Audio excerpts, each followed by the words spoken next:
What's going on, boys? NealGuides here. Welcome back to another tactics update. This is a post-pack tactics update, my weekly tactics. I'm going to go to each and every single tactic and show you my tactics video. Now, first I'll start with my team. This is my team that I'm using right now, in case you are wondering, for those that are wondering. And I'm playing Wan-Bissaka and Walker and centre back. And yes, I will always use fullbacks and I will continue to do so. So anyway, going into tactics.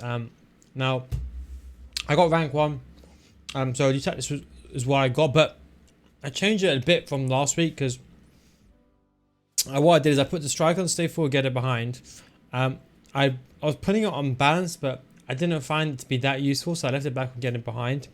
The cam is exactly the same, except if I put get into the box for all these players, just for the lofted pass and the driven crosses. You know, I found that when I get the ball down the wing, when I do the butterfly wings and I do a driven cross side the box, I kind of want my opposite wingers to get inside the box. That's what I've changed for my 4-2-3-1 video. The centre mids, I put both of them on cut passing lanes, step up while attacking and cover centre. And before I had Llorente on balanced, but I removed it because I found that myself that I needed a pure defensive formation, and I can always move Llorente forward using the L1 button. So I've them both on stay back while attacking, cover centre and cut passing lanes. Left back, right back, thing I've added is stay back while attacking. Concerted interception and overlap. I got rid of step up just because of delay. I was using it, but you have to really try hard to use step up. You can't just play very casual like I do, because if you make a mistake, you could get done in behind. So left they're both on balanced. Tactics, the exact same thing as I mentioned in my 4-4-2-3-1 video. In fact, for all these tactics, I got a video on my channel for each one. And don't forget, this is my defensive formation. And then normally I start with this formation first, and if I struggle with this formation, I go to the 3-5-2. Struggle with that, then I go 4-on-2-on-2, and if I'm losing, then I go to the 4-4-2. This is my defensive formation to close the game out. This is my pressing tactic, and I normally veer between these two in the game, so remember that. So that is my 4-2-3-1 tactics. Again, everything is of course the same. Nothing has changed from that video.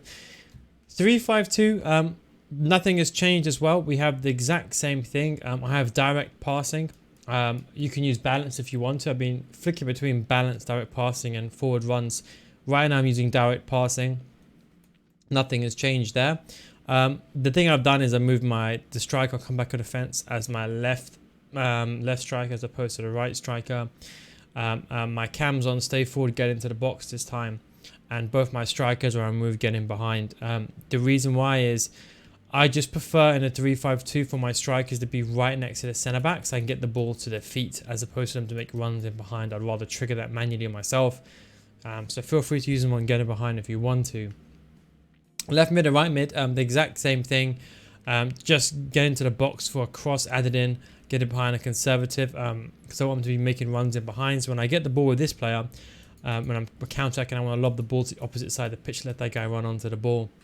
We haven't put them on stay wide because you can always use hug the sidelines anyway, as I mentioned with that. One CDM on cut passing lane, step out taking cover center, and another one on balance. Now I've added free roam. Now typically speaking, I normally play, I've just been doing some experimenting, but this is the way that I would say to do it. Stay back, cut passing lane, step out taking cover center, and put this guy on default. And then your most attacking one, leave him on balanced. And I've been testing out free roam. It doesn't really work as well. I originally left it on balance because he kind of just is behind the two strikers. But sometimes on free roam he does make good chances. So I do have this on free roam. So one's on stay back, taking cover center, cut passing lanes. The other one's cut passing lanes, cover center, free roam, and balanced. If you haven't got a good work rates here, if you've got someone like who's a medium low or something like that, you can always put get forward. But if you've got a high medium or high, just put them on balanced. And left centre back and right centre back. Overlap is the only thing, but I mentioned that in the video anyway. The balance tactic is the one I just use for chemistry purposes, as you can see over here. So I don't actually use the balance tactic. That's my anti-kickoff tactic. So what you can do is you can put everyone on comeback and offense. What I do is I put everyone on comeback and offense, and the reason why is when the game kicks off first, and I put one of the centimeters on drop between defenders. That's the way I avoid the kickoff glitch. So if my opponent kicks off first, I use the balance formation. And then I switch to one of these formations, because don't forget it takes like a couple of minutes or so for the formation to switch. So that way is the anti-kickoff formation, then I can switch to the main ones. The 4-4-2-on-2 second variation, I made a video on this yesterday. Nothing has changed. It's the exact same thing. I just use this as the 4-3-2-1. Now people ask me, oh hey Neil, do I have to use this formation? can I use the 4-3-2-1 instead? Yes, you can. Feel free to do that. I just use the 4-1-2-1-2 because I feel like the 3-5-2 is basically see. Think about it. So the best I can probably explain this to you is imagine the 4-3-2-1, right? Don't forget my left centre mid and right centre mid. They're basically the centre mids, and then the other players join the attack. If I can find it, that is. Where is it? 4-3-2-1. Where is that formation? Here it is. So when these guys overlap, this guy drops between and makes a back three, and I have 2 centre mids and I have 3 attackers. For my playstyle, I don't use the wing that much, and I think I want to have all these 3 strikers centralized. So what's the point of using that formation when I can just use the 3-5-2? That's the way that I saw it. So I've personally got rid of the 4-3-2-1, but if you still like the 4-3-2-1, use it in a slot. I'm not saying get rid of it. The idea is I release a tactic, you experiment it, and you use my weak tactics as kind of a guideline, and you can swap and change whatever you want to put in there. So yeah, that's where I do it. I run the one with join the attack. Now, if you understand how to use D-pad tactics, put them both on stay back while attacking, and you can manually do attack and fallbacks. That's what I would recommend, and that's probably the best tactic. So it's really, really good attacking tactic for going forward. I put both of them on balance, my left centre mid and right centre mid. And I don't use this formation that much, in all honesty, because the way I see this is basically like, think about the 4-1-2-1-2 in the middle. It's kind of like that tree shape. It's the exact same thing in a 3-5-2. You see that?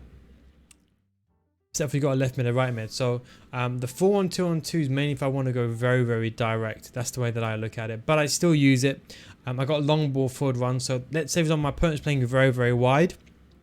The way I use it is I change this formation quickly, and that way I can have a back 4. Because the only issue with a 3-5-2 is that, of course, you don't have a back 4. You have a back 3 when you're attacking. Whereas in a 4-1-2-1-2, as long as you have the left back, right back on join the attack, you have a back 4. And if I need to, I can always put attack and fallbacks to join forward. So that is basically that. And then I go over to the 4-4-2. Now this is the same thing. Nothing has changed. Just a few things on the instructions. Now this is, of course, the formation to use if I'm losing. I got rid of getting behind because I want the strikers the ball to their feet. Get into the box for both the left mid and the right mid. One to the mid on get forward, cover center, and get into the box for a cross. The other one on stay while attacking, stay on the edge of the box, cover center, left back, right back, both stay back and overlap. No conservative, just because I want to be a bit aggro on this formation. So the way it works is, of course, I don't use this in game. That is just for chemistry purposes only, because obviously this is the best formation I can play, because otherwise if I swap anyone around, I'll reduce chemistry. Okay, so balance is for chemistry. When the game starts, if my opponent kicks off first, I stay on this formation, I change immediately to the 4-2-3-1. Depending on your skill level, so obviously my skill level, I can play this formation most of the game and still win. If you're, for example, a lower tier player, you might be spending more time on a 4-4-2 because you'll be losing a lot of the time. So I stay with this. If I'm winning or I'm comfortable, I stay on this formation the entire game. If I'm struggling to get past with a 4-2-3-1, or let's say I'm 1-0 down, then I switch to the 3-5-2. If I then make it 1-1 or it's 2-1, then I go back to the 4-2-3-1. So the 4-2-3-1 is basically the main formation I use, and the 3-5-2 is the second main formation I use. So this is more of the attacking, and this is more of the defensive. If in a 3-5-2, I realize my opponent is being very astute, and he's got, for example, 3 strikers on stay forward to counter my 3-5-2, then I go to my 4-1-2-1-2. Do you see what I'm saying? So that's the way that you kind of outsmart your opponent in that way. And if I need to make this more attacking, I can always ask the left back and right back to join the attack with attacking D-pad tactics for fullbacks join the attack. And of course, don't forget when you do attacking fullbacks, it overrides the stay back while attacking command. They still make runs going forward, so do remember that. So I use that. Again, if I'm winning again, I go back to the 4-2-3-1. Now, if it's, let's say I'm 2-0 down, and let's say it's 60-70 minutes, and I need to start pressing, I'll go to this 4-4-2. And then what I'll do is, I have press of possession loss on, so that way I press systematically. If I'm losing, I activate team press, and that way I'm pressing all the time with the D-pad tactics. So I'm using a conservative press when I need to, because you can use a 4-4-2 if you wanted, then telling them if you want. So sometimes if I'm in a rush, I got a couple of hours to go, I go to the 4-4-2 straight, and I'd be really, really aggro. But let's say, for example, if you're, I don't know, 2-0 down, you might not want to go let's say it's 45 minutes, you don't want to go all out attack, so I'll use this. Then let's say it's like 70 minutes and we're getting towards the end, then I'll use team press. And let's say, for example, if I'm losing like 3-0 and the guy is wasting time, I mean like lobbing the ball from fullback to fullback, you know, driven passes, driven lob balls, you know, diamond passing, using the butterfly wings, and I know he's doing that, then I'll pause the game and I'll activate constant pressure.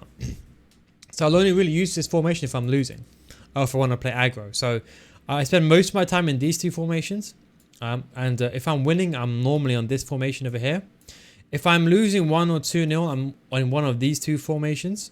This one's more narrow, this one's more wider, so it gives me a narrow option and a wide option, so I like it, 2 variations. And if I'm losing, I need to press, then I use the 4-4-2. So this is what I mean by a formation for every segment of the game. And of course, I have the balance tactic, which is the anti-kickoff tactic. Anyway, guys, thank you very much for watching the video. Hope you enjoyed this tactics video. Any other questions, don't forget to check out some of my formation videos on my channel. And in fact, Robertson should be playing actually left back instead of regular. He got a red card, that's why I subbed him off. But that is my team. I'm bringing on Kessia if I need to as a sub, or Cuadrado and CDM if I want to be a bit more attacking instead of Fred. And for the strikers, I normally put on some like Saint Maximin for the likes of Lucas Moura, or I do put in Morel. Anyway, guys, thanks for watching. Take it easy. I'll catch you next time. Peace out.